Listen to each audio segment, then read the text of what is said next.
sempat pulang ke Pasuruan. Iya. Terus ngelihat lemari baju, baju-baju lama sampai sebegitu rapihnya, Iya. walaupun udah lama nggak.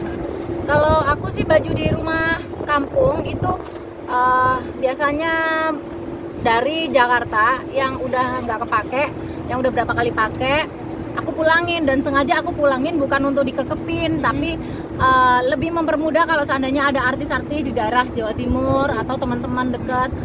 Aku pengen ketemu Bunda, biasanya sih aku japri kalau aku pulang seminggu gitu, teman-teman udah tak suruh main ke rumah, kalau ada yang mau minta baju aku kasih gitu. Jadi bukan nggak mau diamalin atau nggak mau dijual dilelang kayak gitu, entah dikira aku raja duit gitu. Jadi aku kasih aja walaupun harganya ada yang mahal, tapi kan paling tidak masih bermanfaat buat yang lain. Soalnya aku sendiri ngerawatnya kan nggak mungkin bisa gitu. Tapi biasanya aku pulangin tuh dengan rapi, udah tak laundry dulu, udah tak rapiin semua, mereka tinggal bawa gitu. Dan Bunda lakukan sudah berapa lama?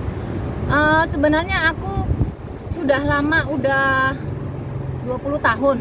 Sebelum aku ke Jakarta aku udah bikin begitu. Seperti itu. Cuman memang belum, baju-bajunya belum seistimewa sekarang gitu, belum sebagus-bagus sekarang yang aku pulangin. Kalau dulu mah biasa aja, sekarang udah tak rapiin. Ketika memberikan itu, kepuasan batin apa yang Bunda rasain? Yang aku rasakan adalah senangnya setengah mati, karena baju aku kadang-kadang dilihat gitu ya, Bunda, aku nyanyi pakai bajunya Bunda gitu. Oh, yang mana gitu, karena aku banyak banget yang kadang-kadang aku mau ke rumahnya Bunda, mau ngerampok baju gitu, ambil aja. Kadang-kadang mereka make dengan samaan nama aku juga, kan Bu, ini bajunya Bunda loh gitu. Jadi kadang-kadang udah nggak tahu, udah lupa lah gitu. Bun, Persiapan juga untuk mereka untuk memenuhi dalam di atas panggung.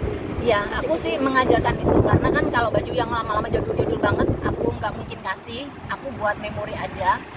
Tapi kalau yang udah tahunan, agak lebih muda gitu, bangsa 5 tahun atau 3 tahun kemarin gitu, aku masih kasih karena kan masih up to date dan mereka masih mau pakai gitu. Jadi aku amalkan kayak gitu aja, aku kasih walaupun harganya juga kalau itu mereknya desainer kan pasti harganya mahal, tapi aku kasih aja karena udah aku pakai gitu. Oke, Bunda kan meniti karirnya pun dari bawah, dari nol biasanya. Terus banyak hujatan kiri kanan. Terus kemarin banyak banget selebgram yang ala-ala pengen jadi artis. Terus ternyata Bunda komen nggak begitu, kalau pengen jadi artis harus berjuang Ya, dari nol. Terus ternyata kan, dia sakit hati, Bun. Gimana tuh, Bun? Saya rasa gini, saya mau meluruskan bahwa yang saya katakan itu benar adanya. Jadi membangun karya dan membangun prestasi harus bagus. Tetapi saya tidak menyindir satu orang aja, karena waktu itu yang ditayangin juga banyak. Ada yang sampah, yang orang miskin dikasih hadiah sampah, itu juga nggak lucu banget ya. Mohon maaf. Jadi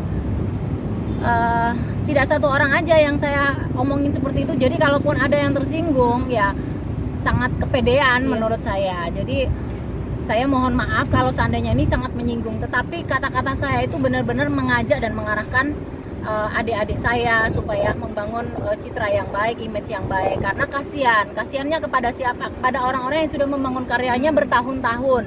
Tiba-tiba kamu jebret, potong tengah jalan, kamu ambil bukan ngambil lahan, tetapi porsi mereka yang prosesnya udah 20 tahun, 30 tahun ya, membangun dengan honor, dipanggil aja kadang-kadang honornya nggak gede, tiba-tiba lu potong tengah jalan dengan hanya cerita sensasi, atau mencari sensasi yang tidak baik kalau menurut saya gitu. Jadi kalau bisa lah buat adik-adik kita, ini kalau bukan kita lagi siapa gitu yang mengajarkan nanti generasi-generasi ke depan ini supaya bisa menjaga Indonesia dengan baik, dengan berawal dari kalian berkarya. Kalau karyanya bagus, bisa menginfluence, bisa menjadi suri tauladan dan contoh adik-adik kita, kan kita bangga, kita seneng.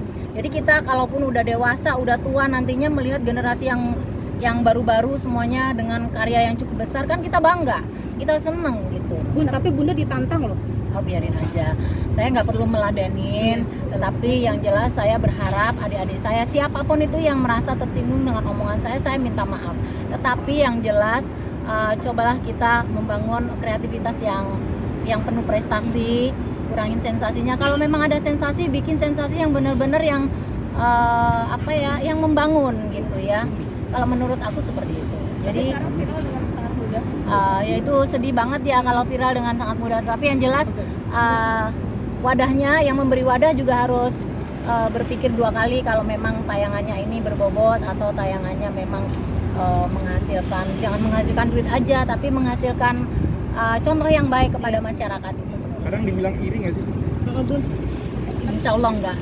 Insya Allah enggak. Ada yang ingin diungkapkan nggak sih Bun kalau misalkan ketemu Terima sama kasih Ketemu banyak. dia, kalau ketemu dia kayaknya dia ini banget. Aduh, terima kasih banyak ya.